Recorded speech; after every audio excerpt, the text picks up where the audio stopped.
Jaya Radha Madhava Kunja Bihari.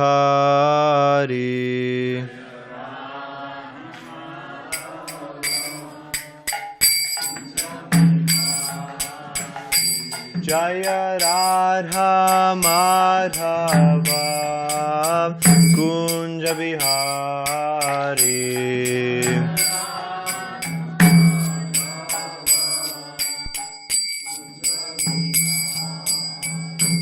Jaya Gopijana Vallabha Girivaradari.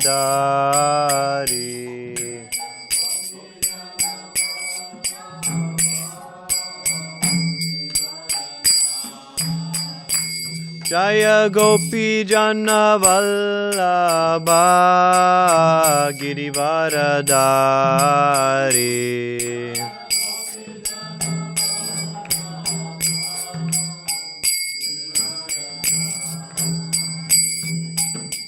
Yashodanandana Braja Jana Ranjana.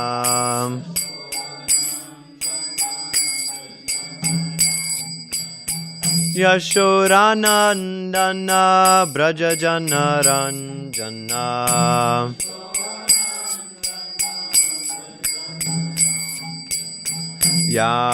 Yamunatira Vanachari.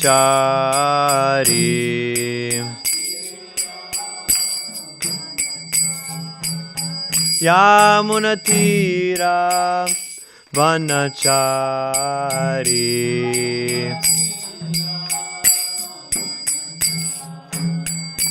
Jaya Radha Madhava Kunja Bihari.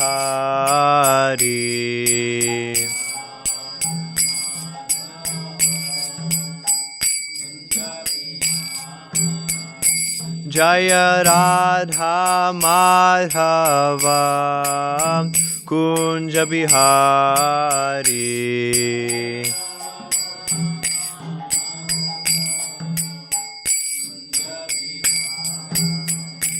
Jaya Gopijana Vallabha Girivaradari.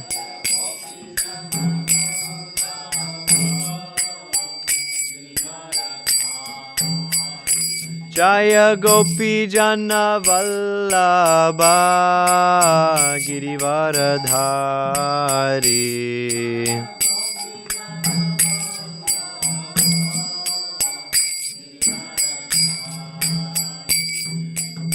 Yashodanandana Braja Jana Ranjana.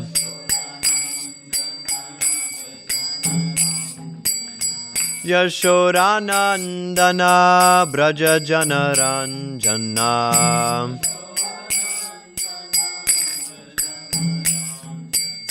Yamunatira Vanachari.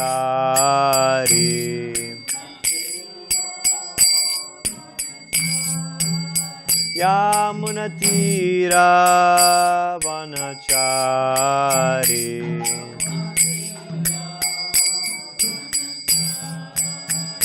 Jaya Radha Madhava Kunja Bihari.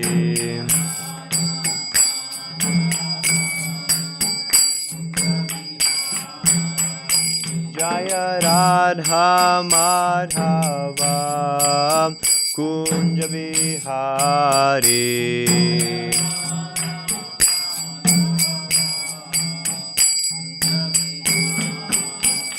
Jaya Radha Madhava Kunja Bihari.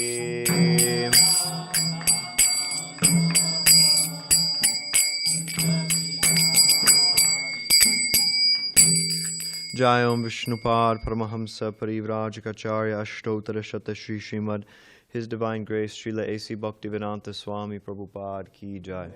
Jai Om Vishnupad Paramahamsa Parivrajacharya Ashtotara Shata Shri Srimad His Divine Grace Srila Bhakti Siddhanta Saraswati Thakur Goswami Prabhupada Ki Jai. Ananta Koti Vaishnava Vrinda Ki Jai. Nam Acharya Srila Haridas Thakur ki jai.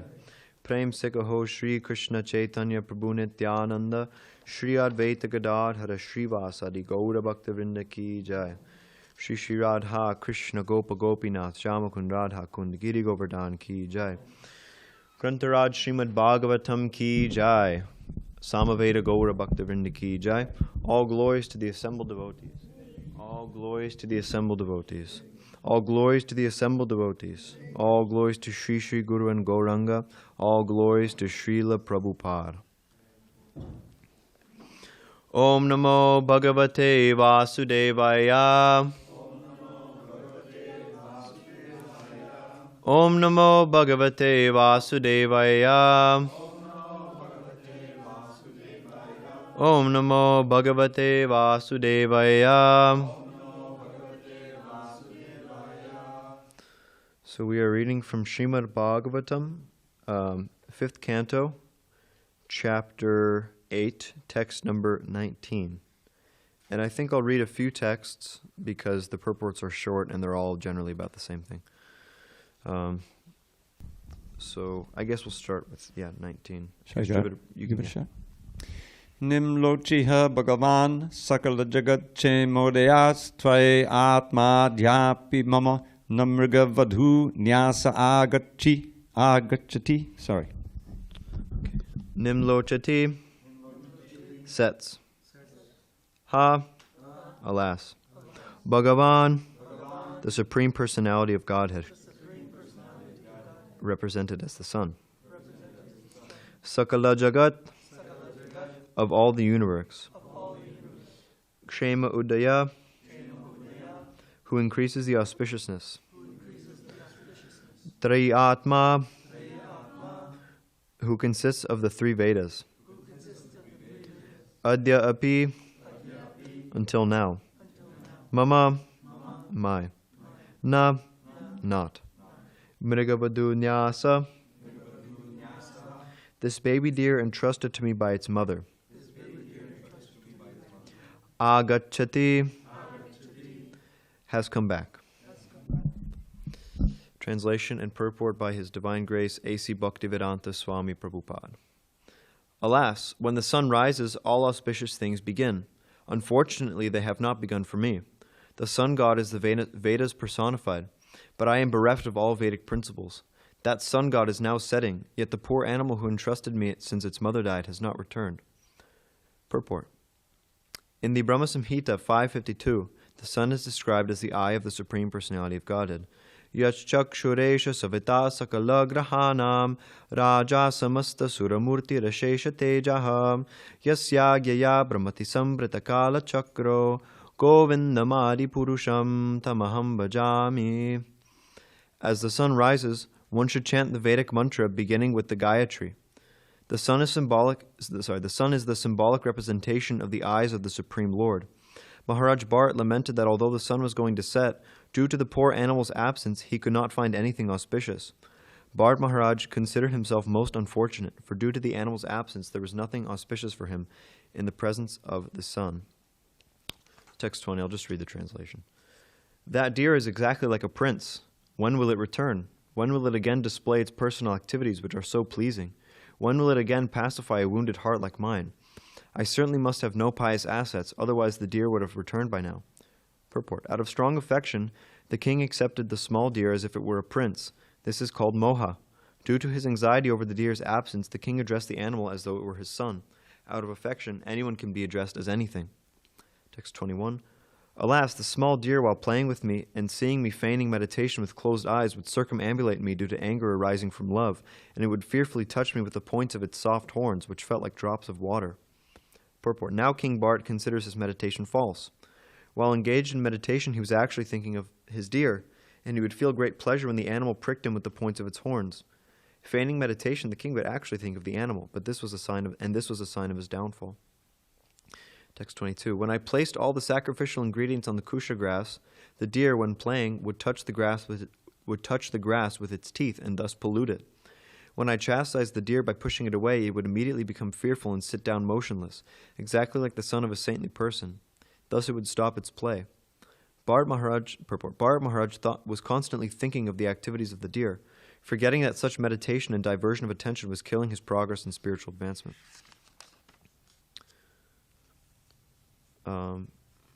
Text 23. After speaking like a madman in this way, Maharaj Bharat got up and went outside. Seeing the footprints of the deer on the ground, he praised the footprints out of love, saying, "O fortunate Bharat, your austerities and penances are very insignificant compared to the penance and austerity undergone by this earth planet.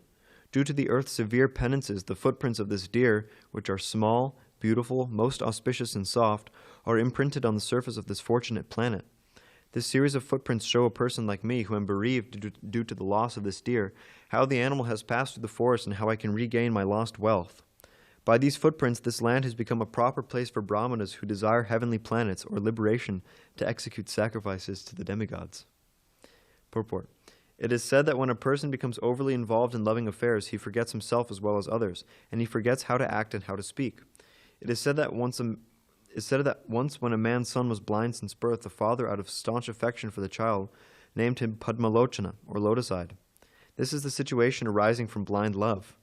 Bharat Maharaj gradually fell into this condition due to his material love for the deer.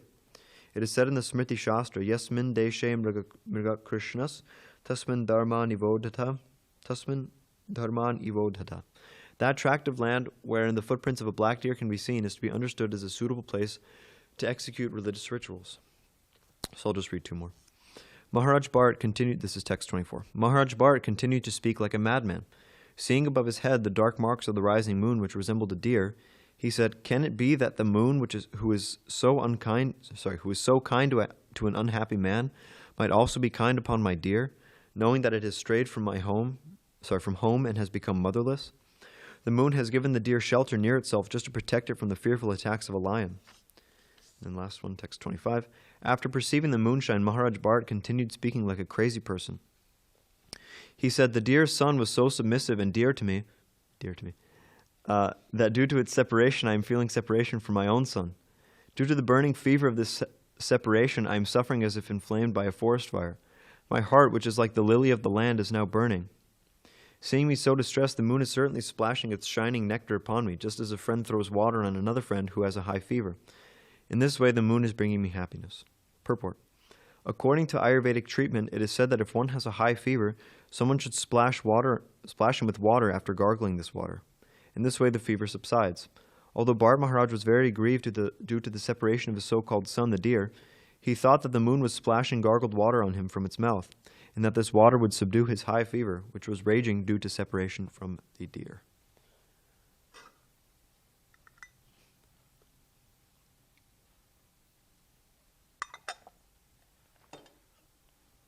Om Ajnanatimirandasya Jnananjana Shalakaya Chakshurum Militam Yena Tasmai Shri Gurave Namaha.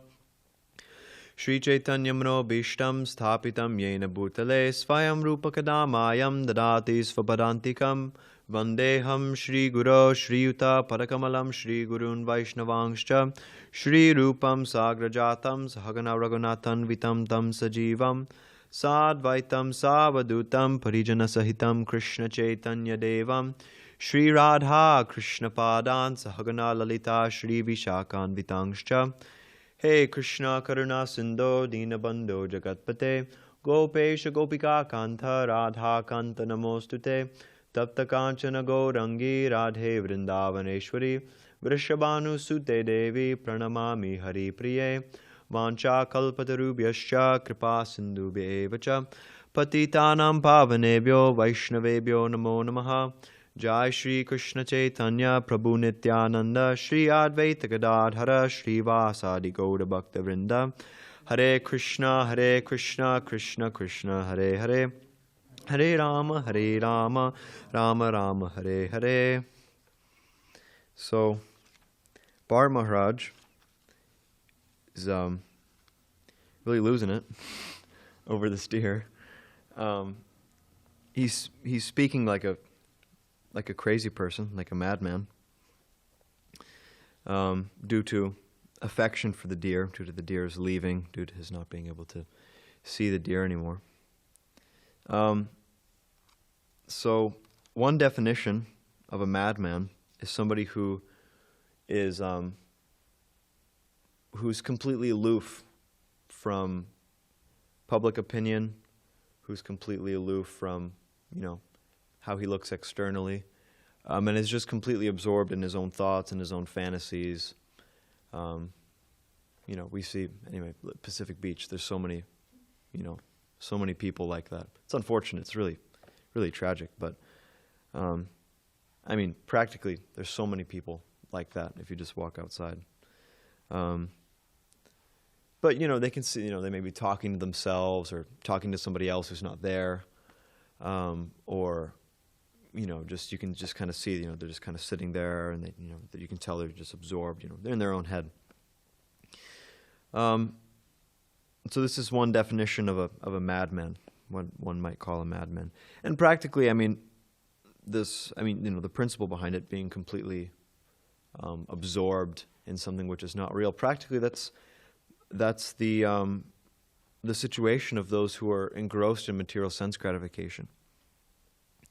In Rishabhadev's teachings to his sons, Rishabhadev, who's Bharata Maharaj's father, in his teaching to his sons, he says, Nunam pramatta kurute vikarma yad indriya prita yad apranoti nasarumanya yata atmanoyam asanapi kleshada asadeha. So people, they're like madmen.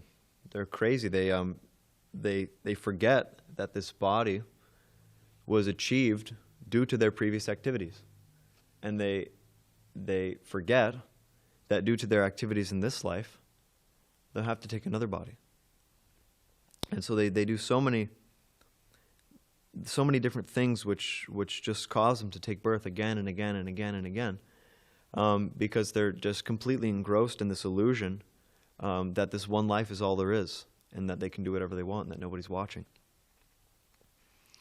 And so madness, the real madness, the madness which is perpetuating this material world, is the madness of forgetfulness of the soul, and thinking that one is the body. Janasya moho yamahamameti. Of course, most people don't think of this as madness.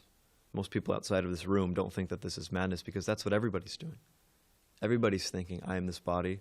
This is my, my wife. This is my husband. This is my, my family, my home, my this, my that. That's the basic principle of the material world. That's what's fueling this whole thing. And so out of this forgetfulness, people, they become completely absorbed in affection for things of this world. And that's not to say that nobody should have any affection in this world. We have duties. There's some affection there. But attachment, thinking that, there's a verse in the Srimad Bhagavatam, Yasatma buddhi kunapetri dhatuke, svadi kala tradushaboma ijjadi, yatirta buddhi salilena karhichij, janeshva bigyeshu sa eva gokaraha. That people, they're thinking this is my wife, these are my children, this is my home, this is my land of birth, and even me, I think I'm a brahmachari. I think I'm Amogha Lila Das. But all these, they're upadhis, they're designations. Of course, there's some designations which, maybe are a little more productive than others. Like, for example, thinking that. Anyway, I think I'm a brahmachari. It's illusion, but I think it's a more productive illusion than just thinking that I'm just this body and that I'm the controller and the enjoyer. It's a more productive upadhi. And also thinking one's a grihastha, or thinking one's a vanaprastha, or thinking one's a sannyasi. It's all upadhis, it's all designations, and ultimately all the designations in this material world, they're false. Like Prabhupada says in the purport to text 20, he says. Text 20, he says, out of strong affection, the king accepted a small deer as if it were a prince. This is called moha. Due to his anxiety over the deer's absence, the king addressed the animal as though it were his son. Out of affection, anyone can be addressed as anything. So that's that's what's going on. That's everything that's going on in this material world is out of moha, out of illusion, out of affection, out of just complete bewilderment. People are addressing everybody, even themselves, as something that they're not. They're addressing everybody as if they're a material body, but they're not a material body. And so just like a madman, he's absorbed in his own fantasies, he's absorbed in his own thoughts, and he becomes completely aloof from the opinion or from the even from the vision. He's thinking that nobody's seeing him, of everybody around him. Becomes completely unaware of his surroundings. And so just like madmen, gross materialists, they become completely aloof to the opinion of Krishna. They think that God's not watching. They think nobody's not watching. But Krishna says, Sarvasya chaham hridi sannivishto. He's in everybody's heart. And the fact is that he is watching. He's watching everything we do. Krishna's omniscient. He can see everything that we're doing. And but people, due to illusion, they forget that. They forget that anyone's watching. Or they think that they can't, that God can't watch them. God can't see them. Somehow or other, some people think that God's not omniscient. Anyway, kind of funny story. I had a friend in high school, and when he was a little kid, when he was doing something that he wasn't supposed to do, he would hide under a table. He would hide under a table because he was thinking that God can't see me here under this table, because God's above and he's looking below. He's like, God can't see me under the table, so everything's fair game. But anyway, so this verse, according to this verse in Srimad Bhagavatam doesn't mince words, that these people, such people are no better than Janesha Bhigeshu Sa Eva Gokara, that such people, they're no better than cows or asses. Because the human form of life is meant for utilizing our intelligence, our God-given intelligence, which the animals don't have, for detaching ourselves from affection for these mundane things, from affection for worldly things. And that's why, as devotees, we leave so many things behind. Intoxication, gambling, illicit sex, meat eating, fish, eggs, so many things. And even beyond those, there are so many kind of, you could say, unspoken things. Like, associating with certain people and going certain places, hearing certain things, certain, kinds of music, and so many things devotees leave behind. And people in this world, more often than not, they think it's madness. They think we're the crazy ones, because they're thinking, how can you leave all this stuff? That's happiness. This is what happiness is. How can you just leave all that behind? How can you be happy? You must be crazy. And especially in the West, people think that. Like in the 80s, as I'm sure any senior devotee here will recall, there was this thing, and I think even before the 80s, even in the 70s too. Anyway, there was this deprogramming that people, not just devotees, but also other people, but happened to devotees, that devotees would join. Generally devotees would join young, in their 20s or even sometimes in their teens. And the parents would just be really fried out.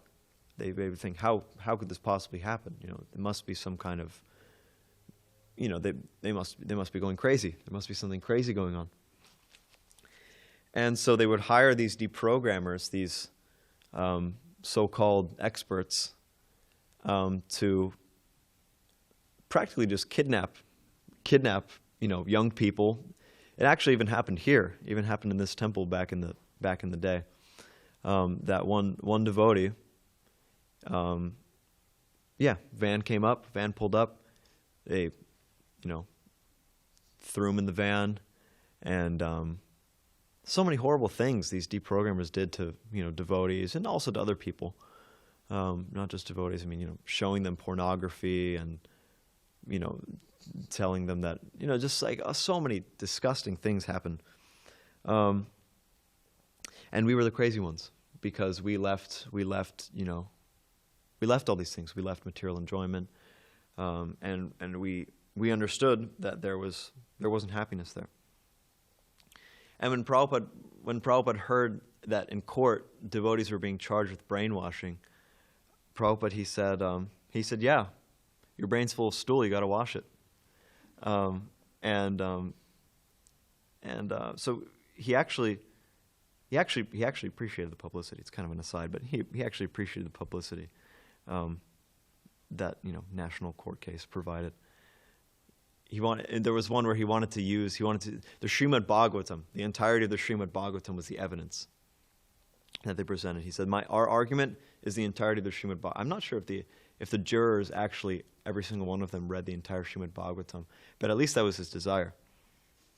But anyhow, so yeah, devotees, they leave so many things behind because they know what the real aim of life is. They know that the real goal of life is to transfer our affection for this world to Krishna. They understand that lust, and lust just doesn't mean, sex life. Lust also means lust for material enjoyment, any kind of material enjoyment. They understand that lust is just a perverted reflection of our original love for Krishna. That lust is it's a perverted form of Krishna prema.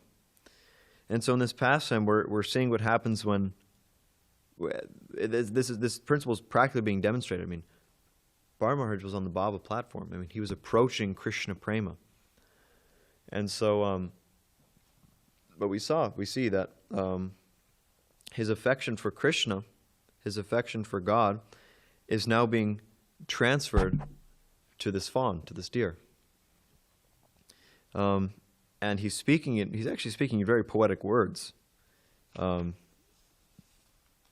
Whereas there's, he's comparing the deers, the soft horns, he's comparing them to drops of water.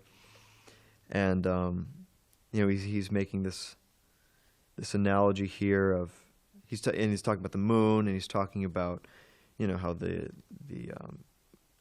Earth planet has undergone so many austerities, comparing the deer to a prince. He's talking about the sun. So he's actually speaking in quite poetic words. And Krishna should be glorified with poetic words. He's Uttama Shloka. He is glorified by poetic words. He's glorified by all the best verses in the Vedas are glorifying him. There's so many nice prayers in the Bhagavatam, Brahma Samhita, so many nice prayers in the Vedic literatures. I mean, and that's the natural function of the purified souls, to glorify Krishna. And so, yeah, Bharata Maharaj, he transferred this due to his becoming bewildered. This propensity to glorify Krishna was transferred to the deer. And so Bharata Maharaj, in this way, he is described as a madman. And even probably people, so-called sane people, would probably think that this is a bit much. They'd probably also think that, all right, it's just a fawn, it's, calm down a little bit. Even so-called sane people would probably think that this is a bit much.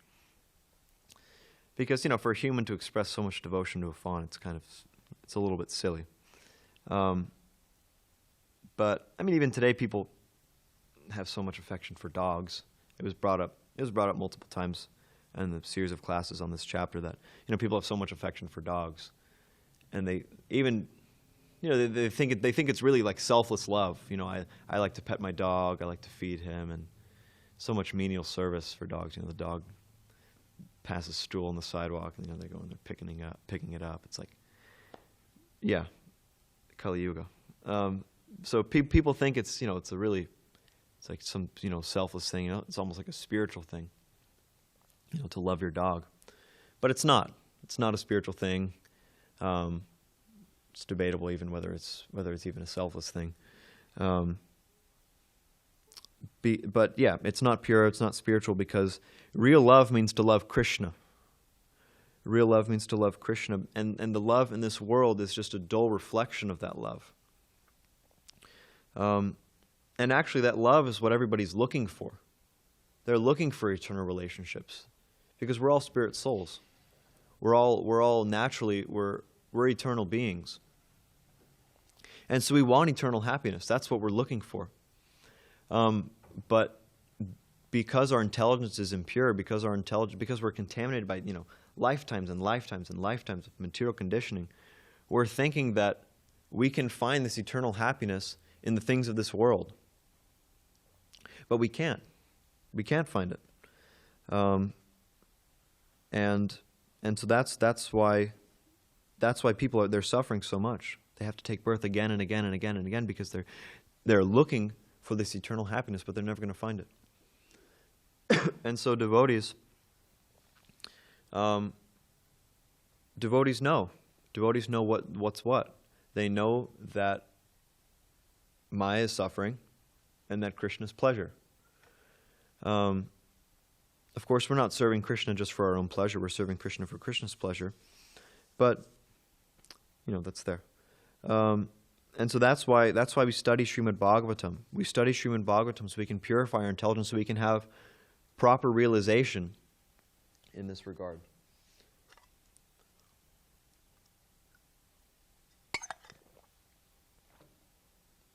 So that we can know what's what. Nashta prayeshva badreshu nityam bhagavata sevaya bhagavati utamashloke bhaktir bhavati naishtaki. We have so much dirt and grime built up on our hearts after so many lifetimes. I mean, billions and billions and billions of lifetimes in this material world. And so by reading the Srimad Bhagavatam, by serving the Srimad Bhagavatam, by reading, by reciting, by hearing the Srimad Bhagavatam, these abhadras, all these unwanted things within our heart, they become cleansed. And when we do that, when we're purified, when we're in that pure state, there's a verse in Bhagavatam that describes, there's so many verses in Bhagavatam that describe the goal, but one such verse in the 11th canto, Evam vratasva priyanama kirtya jata anurago druta chitta uchai hasyatyato rodidi rauti gayatyunmada avan nrityati loka bahya. Sorry, confusing. Sandhis. So by engaging in the process of devotional service, by hearing Bhagavatam, by serving Bhagavatam, when our hearts are purified, we actually become madmen. Believe it or not, that's the goal. Is we want to become madmen in love of Krishna. There's two kinds of madmen. There's madmen who there's madmen who are mad after sense gratification, but we want to become mad after Krishna. So this verse, I'll just read the translation. By chanting the holy name of the Supreme Lord, one comes to the stage of love of Godhead. Then the devotee is fixed in his vow as an eternal servant of the Lord, and he gradually becomes very much attached to a particular name and form of the Supreme Personality of Godhead. As his heart melts with ecstatic love, he laughs very loudly or cries and shouts. Sometimes he sings and dances like a madman, for he is indifferent to public opinion. So, yeah, the goal of Krishna consciousness, the goal of devotional service, and the essence of Bhagavatam is to become a madman. That's what we want. We have to exit one kind of madness and enter into another. And Srimad Bhagavatam describes so many madmen. One such madman is Bharata Maharaj's own father, Rishabhadev. He's walking around naked. He was putting stones in his mouth, and he's rolling around in his own, stool and urine, and he was, very difficult to understand. Who can understand the pastimes? Certainly not people with, material eyes. And so we have to be careful when reading about these things. We have to be careful about not imitating. We can't imitate the pastimes of the great devotees. because they're not on the material platform. They're completely on the spiritual platform. And so we have to act according to our own realization. We have to work with ourselves where we're at. And when Prabhupada was on the planet, this was an issue. Devotees were some devotees were immature. The movement just started, and so some devotees, when the CC was just coming out, some devotees were reading parts of the CC where Mahaprabhu was talking about the gopis, talking about how the love that the gopis feel for Krishna is the highest kind of love, and it is. And so it was called the they didn't call themselves this, but it came to be known as the Gopi Bhav Club. Some devotees, they were getting together and they were, just reading very esoteric parts of the CC and other literatures. And Prabhupada, he compared this to jumping like monkeys. I'll just read a quote. Prabhupada's getting heavy with these devotees. He says, "You want to scrutinizingly study Chaitanya Mahaprabhu's instructions, but why just the parts about the gopis? Why don't you scrutinizingly study where Chaitanya Mahaprabhu says, Guru more murka deki korila shashan, that his guru found him to be a fool and told him that he was not fit for anything but chanting Hare Krishna? Why don't you scrutinize that part? First become a fool like Chaitanya Mahaprabhu before jumping over like monkey." And so, Prabhupada said, first deserve, then desire. So if we're desiring to become mad after Krishna, that's a good thing. It's a good desire. We should desire to become mad after Krishna. We should desire to have all these ecstatic symptoms develop in our body. We should desire, we should desire to reach the perfectional stage of Krishna consciousness. I mean, if we're not desiring that, how are we going to get there? But like Prabhupada says, we have to deserve it. It's like half-hen logic. There's Prabhupada, he's always brought up half-hen logic. Like, there was a farmer, and he had a hen. His hen was laying eggs. And he was thinking, I could make more money selling these eggs if I didn't have to feed this hen. And so what did he do? He cut the hen's head off. And And so then, of course, the hen stopped laying eggs. The hen was killed. And so you have to have, if you want to be a madman after Krishna, if you want to have these, ecstatic symptoms develop, you have to be qualified. You have to actually have genuine taste for chanting the holy name, for hearing Krishna's pastimes. It's not that you can just imitate. It's not that you can just start, screaming and rolling around on the ground and whatever, so many things. Like one person was coming to the temple. I think this was in Hawaii when Prabhupada was on the planet. And he was doing all such things. He was rolling on the ground during kirtan and crying and all sorts of things. And the devotees, they were really bewildered. They didn't know how to deal with it. So they asked Prabhupada, and Prabhupada said, when he's doing this, kick him.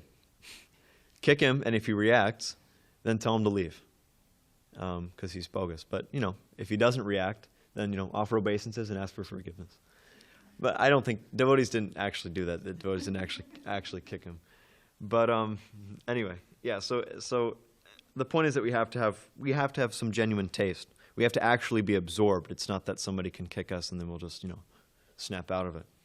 So in Chaitanya Charitamrita, when you're reading about the pastimes of those devotees, they're experiencing those ecstatic symptoms, but they're completely absorbed. They're completely absorbed in that. It's not that they're conscious of the outside world at all. I mean, it's described. Chaitanya Mahaprabhu, he'd fall unconscious for hours. Just like hours. He would just lie there as if dead. There's no symptoms of life in his body. And so, we have to have taste, and we develop this taste by sincerely engaging in the process of Krishna consciousness, and specifically by sincerely chanting the holy name of the Lord. In Kali Yuga, the prescription is, and if you know it, you can chant along, Hare Nama, Hare Nama, Hare Nama Iva Kevalam, Kalo Nastyeva, Nastyeva, Nastyeva Gatiranyata. is to just chant the holy name as much as possible, over and over and over and over and over and over again. It's simple. It's a simple process. Of course, it's difficult. It's not easy because we have so much conditioning. But it is simple. It's just that's all we have to do is chant the holy. Of course, there's some other things, but the essence of the practice of Krishna consciousness, of devotional service, is chanting the holy name of the Lord. And because in this age of Kali, it has to be simple for us, because we didn't get the message in the last 3 yugas, and what to speak of all the yugas previous to that we've been in this material world. In Satya Yuga, they were, people were, lived a very long time, contemplative meditation, that's where it was at for them. And then, Treta Yuga, elaborate yagya, we don't have the resources for that. We barely have enough ghee to fry pakoras for the Sunday feast. So, and also in Dwapara Yuga, elaborate deity worship, all kinds of gems, and there's beautiful deity worship, super super super opulent. But of course, we also don't have the resources for that. And so our only resource, our only asset, is the mercy of Chaitanya Mahaprabhu, in giving us the Yuga Dharma of chanting the holy names of the Lord. And this chanting is so powerful that any contamination can be completely washed away just by this chanting. Prabhupada even said that the holy name can cure insanity. Just by chanting the holy name, one can be cured of insanity. It's that powerful. And so in Kali Yuga, we have so much dirt, so much grime, so much contamination on our hearts that we need. We really need like a power washer. Like on the patio. There's some prasadam spilled, and we're gonna power wash it. I think. I don't know if we're still gonna do that, but that's how our hearts are. Our hearts are really, really, really dirty. And so by chanting the holy name, it's like power washing the heart. Cheto Darpana Marjanam. Yeah, Cheto Darpana Marjanam. We're cleaning the mirror of the heart. And so we should become like madmen, and we will become like madmen if we sincerely engage in this process of devotional service, sincerely chant the holy name. We'll develop a taste if we're sincere. And from these ecstatic symptoms, this becoming a madman for Krishna, this will gradually develop. And that's the perfection of devotional service. So that's all I have prepared. If anybody has questions or comments. Hare Krishna. Hare Krishna Vijay Krishna Prabhu. Maybe we'll see if there's any in-house questions or comments first. Go over now. Yes, I can wait, Prabhu. Okay, thank you, Prabhu. You're welcome. Go over now, Prabhu. Hare Krishna. Thank you, Amogha, Lila, Prabhu. Hare Krishna. So you're speaking or mentioning about the brainwashing thing. Yeah. My cousin, the one that introduced me to Krishna consciousness, she told me when she ran away from her home to live in ashram for a year, when she came back, her mom thought, she was brainwashed. Yeah. So the mother, she brought one of like a priest, a Catholic priest, and so they were alone. And my cousin, she ended up preaching to this priest. And then the priest went to the mom and said, "Your daughter's okay. Wow. There's nothing wrong with her." Actually, he learned something from my cousin. Yeah. So she told the mother, don't bother her. What she's doing is right. Wow. And her mother was pacified after that. Wow, that's awesome. Jai. Srila Prabhupada ki jai. Anyone else in house? Okay, Vijay Krishna Prabhu, you're on. Yes, Amogha Prabhu, thank you very much. You are very kind. Prabhu, related to one of the verses you chose for today, 5:8:19, there's a quote in the purport, which is, quote, Bharata Maharaj considered himself most unfortunate, for due to the animal's absence, there was nothing auspicious for him in the presence of the sun. End quote. So, Prabhu, my question is, if I may, if material attachment can make me narrow-minded, in what measure can the execution of devotional service make me a broad-minded devotee? In other words, what are the symptoms of a broad-minded devotee? Well, devotees have... So Bharata Maharaj was saying that he was unfortunate due to the animal's absence and that there was nothing auspicious for him in the presence of the sun. He was saying that out of illusion, because he doesn't actually know what's going on. And so devotees actually have a very broad perspective, both philosophically and also just a broad perspective of what's actually happening in the universe. I mean, Bhagavatam, we read, devotees know what's going on in the heavenly planets. Devotees know what's going on in the hellish planets. Devotees know what's going on beyond even the material universe, this material universe, and beyond every material universe. So devotees know these things, whereas gross materialists, they don't. They don't know these things. And devotees also know that, material entanglement is the cause of suffering, whereas gross materialists also don't know that. So devotees, they have real intelligence, because they're using their intelligence, their God-given intelligence that they've received due to the human form of life. They're using it to serve Krishna, and as a result, Krishna bestows upon them knowledge. And so in that way, devotees are more broad-minded, they have more perspective, they have more understanding than the materialists do. That is your answer? Is that okay? Oh, again, better than okay. Spectacular answer to my question. Thank you very much, Prabhu. Hare Krishna. Jai, Hare Krishna. Jai.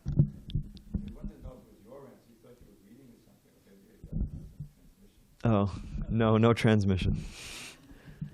Okay. Go on. Yes, yes. One thing I was feeling contradictory, that over these verses, Bharata Maharaj is saying that he was aware of that sun god is Veda personified. He was doing all kind of a study and yajna and everything while he was illusioned with the deer at the same time, right? Yeah. So it's like someone who is maybe very highly elevated, but at the same time could be illusioned. Yeah. That's the right understanding. Yeah. So this pastime specifically was arranged by Krishna. It was arranged by Krishna to use Bharata Maharaj as an example. It's a cautionary tale, And Srimad Bhagavatam is full of so many stories like that. So many stories. Of course, they're histories, but so many narrations like that of people who are engaging in austerities, engaging in spiritual life, but then they fall down, and practically Krishna, at this pastime specifically, Krishna arranged it so that he could make an example out of Bharata Maharaj for the greater good of the universe at large. So yeah, and even somebody who is on the Baba platform, there's still subtle anarthas there. It's not that there isn't any anarthas. There's still some subtle lingering thing there. So it's still possible. It's rare, but it's possible that one could fall down if he was on the platform of Bhav. But yeah, this pastime specifically, this was arranged by Krishna so that Bharata Maharaj could be an example for people in the future. Thank you, bro. Jai. Jivita Prabhu.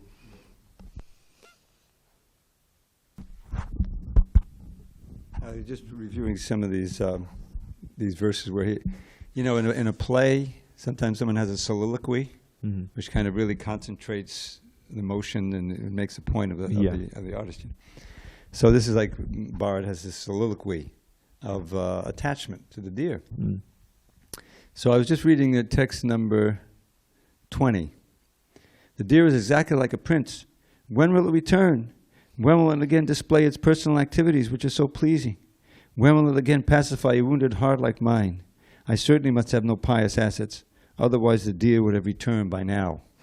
And I was just saying, well, this sounds, if you just change a word or two, Radharani lamenting for Krishna, his absence, and how this focuses and expresses the highest form of love and separation. So, when will he return? When will he again display his Lila, his pastimes? When will he again pacify my wounded heart? I certainly must have no pious assets. Otherwise, Krishna would have returned by now. You can just. So it's like this separation is a universal feeling for someone who really develops attachment and love for someone else, and then they're gone, and so forth. So, but you can see how did that develop? Through service. How Bharata was serving the deer was reciprocating and expressing his affection and dependence, and so this is arranged in the process of devotional service to really how we can develop that with Krishna. We have to hear about Krishna and also serve personally, like the deity, where the deity agrees to be dependent on you. You have to feed him. Oh, it's late. The offering's late. I have to feed Krishna. He's hungry. Like that. This is the way you're supposed to feel, right? It has to be just right, So this universal principle, how one being can be attached to another, is there in the material world because it's an original spiritual emotion. So our task is to transfer that attachment, which is universal, to Krishna and Krishna's devotees, Krishna's service, and like that. And then the principle of separation will be the love and separation, which will be the highest kind of ecstasy. Here it's just causing him suffering and is unfortunately causing another birth. But it's interesting the way the language is similar when you just see it that way. Hare Krishna. Jai, thank you, Dhruva.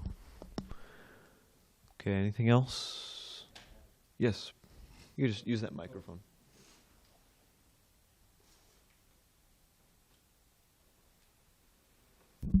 Hello. Hare Krishna. Hare Krishna. What's your name? Vishnu. Vishnu. Yeah. Nice name. So, yeah. So you said Krishna is in every heart, right? Yeah. Yeah, it's in the deer as well, right? Yeah. Yeah. So if the deer die, so if he feels sad for that, yeah, then he's feeling sad for the separation of Krishna, right? Well, the Krishna is within the deer's heart. But to feel separation from the deer is not necessarily to feel separation from Krishna, because just because Krishna is within the heart doesn't mean that the deer is Krishna. And I mean, Krishna's in his heart too. So even if, it's not that Krishna's gone because the deer is gone. Krishna's also in his heart too. So, yeah, I mean, he was feeling separation practically. I mean, and you can see from the verses he's talking about, he misses how the deer was, nudging him. And he misses how he could see the deer playing. So practically, I mean, he was just missing watching the bodily activities of the deer. Yeah. So when we have a murti, when we do everything for the murti, and suddenly if something happens because it's made of metal and stone, right? If it breaks, then do we feel sad or do we don't? Well, the murti is not matter. The murti is actually non-different from Krishna. Krishna is within. For instance, he's within the heart of a hog, but that doesn't mean that Krishna is a hog. But the murti is a different case because Krishna is not within the murti. Krishna is the murti. Krishna agrees to appear as the murti. So it's not that when I'm worshiping the deities, I'm just worshiping stone. No, you're worshiping Krishna. Krishna's accepting the worship through the deity. So kind of different case there. Can I make a comment? Yeah. I think you're asking if somehow the deity is destroyed, then what happens to our love for Krishna? Because it's Krishna destroyed. Yeah. And we find historically, You know, there's so many cases where we find out the devotees were so concerned because the Muslims were coming and they had broken murtis in other temples, and so they took the deity out of the temple, took the Jayapur, and one case buried him in Vrindavan, so he was later excavated by Madhavendra Puri. So yes, we should feel very protective of the deity, and that's why we have these gates, because there were some crazy people who came in and threatened the deity in other temples, and even in this temple I could tell some stories, I've been here so long. And so we have to feel that, yes, it's our duty to protect Krishna. You know, I mean, he's agreed to come here and be dependent on us to feed him and so forth, and so that we have to fill that role. Now, if something does happen to the deity, despite all our efforts, which can happen, we should feel very, very sad and heartbroken. But it's not that, oh, that's the end of our bhakti. Now we failed, you know. I'll tell you this incredible pastime. In 1973, I think it was, shortly after I joined, there was an incident in New Vrindavan. You know about New Vrindavan? We have this place in West Virginia, which is the first farm. Yes, I have heard of it. Okay. So the deities there, beautiful Radha Vrindavan Chandra, they were receiving elaborate worship.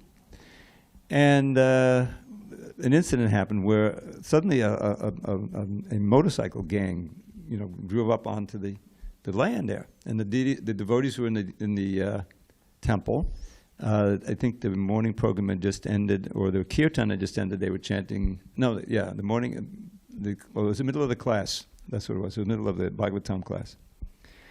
And the leader of that band, his sister or his daughter, I think it was his sister, had joined. And he was very angry. And he wanted us to give him back, you know, this thing of brainwashing or whatever. I think that was what happened. But he was after his sister. And she wasn't there. But they didn't believe it. So they had guns. And the devotees were sitting and, you know, softly chanting in the Shringa mantra. You can imagine sitting there as a bunch of guys with guns around. And so then they saw the deities on the altar, Radha and Chandra, and they realized, oh, these are sacred. So they went up there and they took Radharani off. Now, meanwhile, they had taken the leader, Kirtananda Swami, they had taken the leader out, and they were threatening him with killing him if he didn't give the girl back. This is the situation. There's no police around or anything. It's in the middle of nowhere. So, meanwhile, the leader has Kirtananda outside, and one of the second lieutenant had gotten, you know, this thing of getting the deity. They took the deity off the altar, and they dropped Radharani. And there's a crack, big sound, you know. And that crack, that sound, freaked out the leader who was outside, and he said, "Let's get out of here." You know, he thought it was a gunshot or something, you know, and all the guys gathered and they ran off. They went out. And the devotees were sad. Her finger or something had actually broken. But they saw this as a miracle, as Radharani had saved the situation. They saved the life of the leader and so forth. After that, there was a whole move. Prabhupada heard about it. No, actually, I think it was after that where he insisted in every temple after the artik there must be the singing of the Nishinga mantra for the safety of the deities and the devotees and the temple and the guru, and that's why we sing it. But the devotees, you know, were so grateful to Radharani, and they carefully, you know, pasted it back on, fixed it so that it was like new. And they continue worship to this day. So that's one instance in which it happened within ISKCON. But even if the deity is taken away, so forth, you know, there's a great deal of lamenting and chanting and regretful, but it doesn't destroy your devotion. And so this is Krishna's pastime. We'll replace her, you know, and or him, and continue worship. You could feel that. When the deities are installed, that's when they actually become worshipable, right? There's a whole ceremony. You come, mantras are chanted, sacrifices are performed, and then there's even the thing about eye opening, right? The opening of the eyes. And Ramadibu can tell you more details. So then, if somehow something happens to the deity, just like in Jagannath Puri, what is it, every 12 years? Right? The deities are wood, and they replace the deities. Do they take them out in the ocean? Do they exist? They bury them. Yeah. So it doesn't destroy the devotee's relationship, but it's the Lord's pastime. You don't know all of it. It's very heart-wrenching, but you continue to worship. Okay. So what you said right now, the devotion, right? It doesn't destroy the devotion. No, the same, it shouldn't. Yeah, it doesn't destroy the devotion, because devotion is always there. Because Krishna is eternal. Yeah. You know, he chose to do that to heighten our attraction for him and sense of protection, whatever it may be, and you continue to worship the deity. Okay. So the love which Maharaj gave to the deer is also like, even if the deer dies, the love continues to be there, right? But the deer is not Krishna. Deer is not Krishna, but Krishna is everything, right? Krishna is everything. Yeah. But Krishna, the deer. Sorry, maybe Javita, I don't want to interrupt you. Go ahead. Well, the Krishna is within the deer's heart. He's there as Paramatma. Paramatma, the function of Paramatma is, that's true. Krishna is all pervading, but that doesn't mean that he's non-different from the deer. There is Achintya Beta Beta.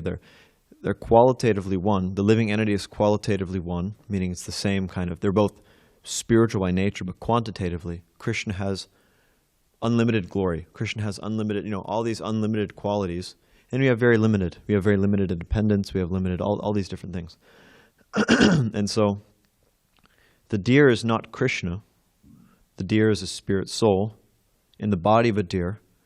But the point is that Maharaj Bharat was illusioned because he was accepting the body of the deer as eternal. Okay. But it's not. The body died. The soul, of course, went on, but the body died, and that's what he was lamenting over. He was lamenting over the body. He was, like I said, he was missing how the deer was, nudging him. He was missing seeing the deer lying down, missing hugging the deer. All these are bodily considerations. So it's not that Maharaj Bharat was lamenting because Krishna was gone. He was lamenting because he didn't have the bodily association of the deer anymore. Okay, got it. Yeah. Thank you. Sure. Okay. Grantharaj Srimad Bhagavatam ki jai. Srila Prabhupada ki jai. Hare Krishna.